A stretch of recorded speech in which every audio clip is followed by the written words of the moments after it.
this is my wife Dorota. I'm originally from the UK, now I live in Poland. My wife is Polish. We came to India for about a 10-day trip for a wedding. We were travelling around the country and we were a little bit exhausted. We thought for the last few days we'd find somewhere close to the airport that would be relaxing for us. We went on to booking.com and come across a Softouch, and it was just a place for us. And we had a great welcome. Felt like a part of the family here. The food has been superb, really healthy, really tasty, home cooked meals.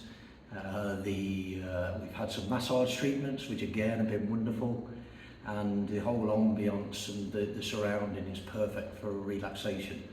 So I'd certainly recommend it, and will be recommended to my friends and family, and you know, we're going back very happy. Cudowny kraj, cudowni ludzie, przepyszne jedzenie. Na pewno tu wrócimy i zapraszamy Was też. Hej!